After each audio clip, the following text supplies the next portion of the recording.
महाभारत युद्ध समाप्त हो चुका था। युद्ध भूमि में चारों तरफ योद्धाओं के फटे वस्त्र, मुकुट, टूटे शस्त्र, टूटे रथों के चक्के आदि बिखरे हुए थे और वायुमंडल में पसरी हुई थी घोर उदासी। गिद्ध, कुत्ते, सियारों की उदास और डरावनी आवाजों के बीच निर्जन हो चुकी उस भूमि में द्वापर के सबसे महान योद्धा भीष्म पितामह सरसैया पर पड़े सूर्य के उत्तरायण होने की प्रतीक्षा कर रहे थे। तभी उनके कानों में एक परिचित ध्वनि शहद घोलती हुई पहुंची। प्रणाम पितामह। भीष्म के सूख चुके होठों पर एक मरी हुई मुस्कुराहट तैर उठी और बोले, आप देवकी नंदन कृष्ण, स्वागत है तुम्हारा। मैं बहुत देर से तुम्हारा ही स्मरण कर रहा था। कृष्ण बोले, क्या कहूँ पितामह, अब तो यह भी नहीं पूछ सकता कि कैसे हैं आप। भीष्म पितामह चुप रहे, कुछ क्षण बाद बोले, कुछ पूछूं के सब, बड़े अच्छे समय से आए हो। संभवतः शरीर छोड़ने के पूर्व मेरे अनेक भ्रम समाप्त हो जाएंगे। कृष्ण बोले, कहिए ना पितामह।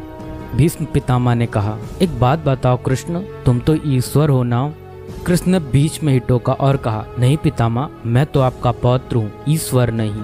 भीष्म उस घोर पीड़ा में भी ठहाके लगाकर हंस पड़े और बोले, कृष्ण, मैं अपने जीवन का स्वयं कभी आकलन नहीं कर पाया। संभवतः नहीं जानता कि अच्छा रहा या बुरा, पर अब तो इस धरा से जा रहा हूँ कन्हैया, अब तो ठगना छोड़ दो।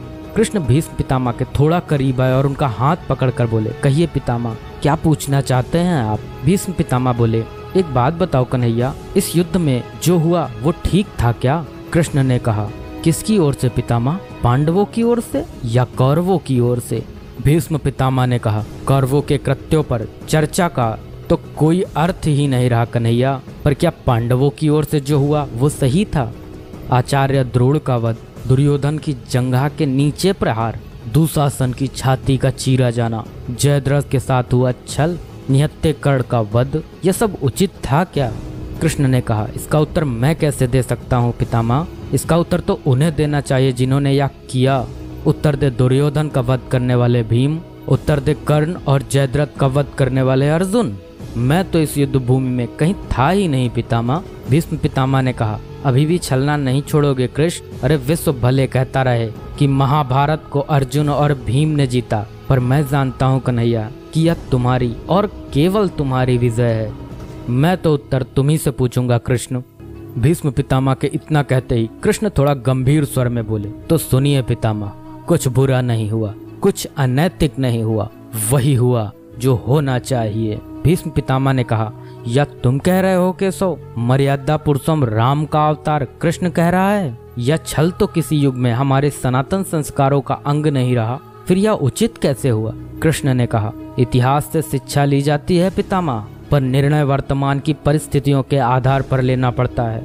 हर युग अपने तर्कों पर, अपनी आवश्यकता के आधार पर अपना नायक चुनता है। राम त्रेता युग के नायक थे, मेरे भाग में द्वापर आया था। हम दोनों का निर्णय एक सा नहीं हो सकता पितामह। भीष्म पितामह ने कहा, मैं कुछ समझ नहीं पाया कृष्ण।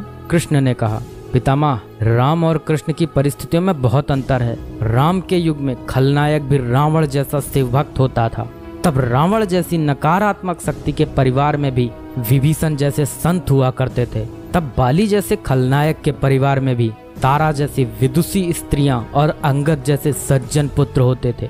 उस युग में खलनायक भी धर्म का ज्ञान रखता था, इसलिए राम ने उनके साथ कहीं छल नहीं किया। किंतु मेरे युग के भाग में कंस, जरासंध, दुर्योधन, दुशासन, शकुनी, जयद्रथ जैसे घोर पापी आए हैं। उनकी समाप्ति के लिए हर छल उचित है पितामह। पाप का अंत आवश्यक है पितामह, वह चाहे जिस विधि से हो। भीष्म पितामह ने पुनः प्रश्न किया, तो क्या तुम्हारे इन निर्णयों से गलत परंपराएं नहीं प्रारंभ होंगी केशव। क्या भविष्य तुम्हारे इन छलों का अनुसरण नहीं करेगा, और यदि करेगा तो क्या यह उचित होगा।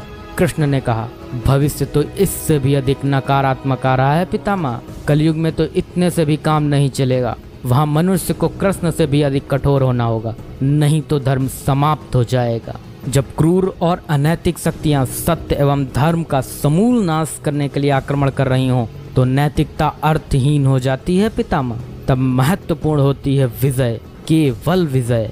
भविष्य को यह सीखना ही होगा पितामह।